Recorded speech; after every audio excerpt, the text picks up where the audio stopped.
राम राम किसान भाइयों, हमारे चैनल भाग्य विधाता में आपका स्वागत है। आज हम आपको मल्चिंग की संपूर्ण जानकारी देने वाले हैं। मल्चिंग मशीन होती है, धरती M2 plastic mulch laying machine, जिसमें हॉर्स पावर 18 से 35 हॉर्स पावर की होती है।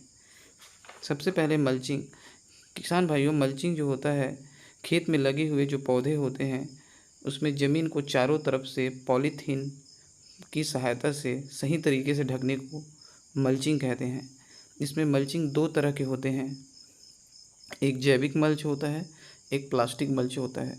जो जैविक मल्च होता है उसमें जो जो धान का भूसा या कुटकी की सहायता से अपन मल्चिंग लगाते हैं, जिसमें कोरिएंडर, धनिया या जितने भी नर्सरी पौधे तैयार करते हैं उसमें अपन पैरा या भूसे की सहायता से मल्च तैयार करके लगाते हैं।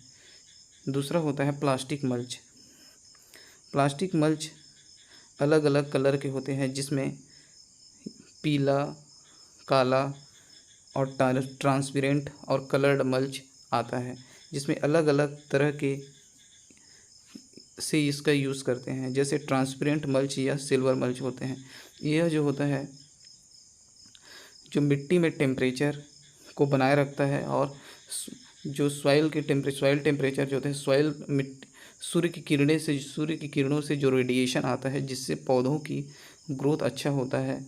और जो रेडिएशन आने से जो पॉलीथीन के नीचे जो जर्म्स होते हैं, जैसे इंसेक्ट व बीमारी, कीड़े के अंडे जो होते हैं, वो सूर्य की किरणों से नष्ट हो जाते हैं। दूसरा होता है काला मल्च, जो होता है मिट्टी में नमी हुआ खरपतवार नियंत्रण करने के लिए बहुत अच्छा होता है। जो ब्लैक कलर का मल्च होता है, काला मल्च होता है। तीसरा होता है पीला मल्च, जो सफ़ेद मक्खियों के नियंत्रण के लिए पीला मल्च का उपयोग करते हैं।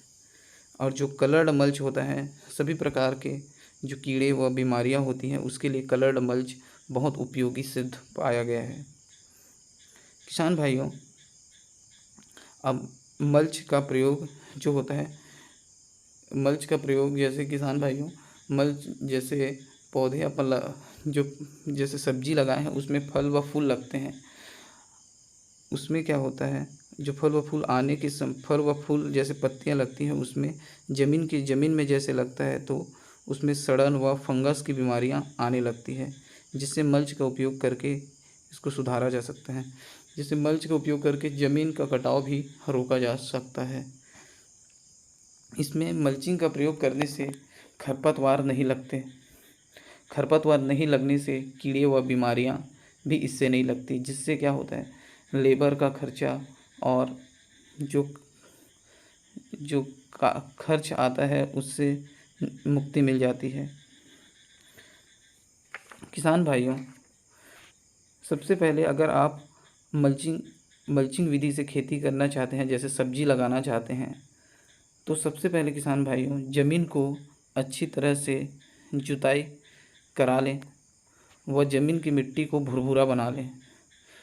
भुरभुरा बनाने के बाद इसमें अच्छी सड़ी हुई गोबर की खाद एकड़ में कम से कम 3 से 4 ट्रैक्टर डाल दें और अच्छे से मिला लें।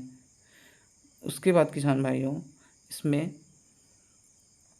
मिलाने के बाद लेबर की सहायता से ज़मीन को बेड या क्यारियों के रूप में बना लें। किसान भाइयों, अगर मल्चिंग पेपर में अगर आप सब्जी की खेती करना चाह रहे हैं तो मल्चिंग पेपर में पौधों से पौधों की दूरी जो है उसको नाप लें और उसी के हिसाब से गोलाई करके उसको छेद करते जाएं। जिससे क्या होगा, ड्रिप जहाँ पर लगा है उसके हिसाब से पौधों को लगाते चलें। जैसे गोभी या मिर्ची, जो भी सब्जी फसल लेना चाह रहे हैं उसके हिसाब से अपन लगाते जाएंगे। किसान भाइयों, मल्चिंग का उपयोग करने से बहुत से फ़ायदे होते हैं, जैसे कि इस मिट्टी में प्रॉपर नमी बनी रहती है। नमी बने रहने से पानी की कमी नहीं होती और पौधों को सही टाइम में नमी बने रहने से पौधे की ग्रोथ अच्छी होती है और कीड़े व बीमारियां नहीं लगती। मिट्टी का तापमान भी बहुत अच्छा बना रहता है। जिससे पौधों को सही टेम्परेचर मिल पाती है और खरपतवार भी नहीं होते। किसान भाइयों, खरपत इसमें जो मल्चिंग मशीन जो लगा हुआ है अभी, आप देख ही सकते हैं, बहुत अच्छे से सुगम तरीके से इसमें 2 नासों की सहायता से मिट्टी चढ़ाया जा रहा है। इससे आप उपयोग ले सकते हैं। इससे क्या होता है, समय की बचत होती है और इसमें लेबर कॉस्ट भी नहीं आता। यह जो है बहुत अच्छा है। किसान भाइयों, मल्चिंग लगाने पर हेक्टेयर में 32,000 रुपये तक का खर्चा आ जाता है, जिसमें अगर आप उद्यानिकी विभाग से अनुदान लेना चाहते हैं तो 50% अनुदान किया जाता है। किसान भाइयों, मल्चिंग की सावधानी रखने योग्य बातें, जैसे मल्चिंग जो है उसमें गोलाई छेद कर रहे हैं, पौधे से पौधे की दूरी वाला, वो फटना नहीं चाहिए, उसको और दोबारा उपयोग किया जा सकता है। वह मल्चिंग लगाने की जो विधि है उसे सुबह या शाम को करना चाहिए। किसान भाइयों, जो पॉलीथीन मल्च होता है उसमें ज़्यादा तनाव नहीं होना चाहिए, जिससे फटने का खतरा रहता है। अगर हमारी वीडियो अच्छी लगी हो तो चैनल को सब्सक्राइब करें। Thank you.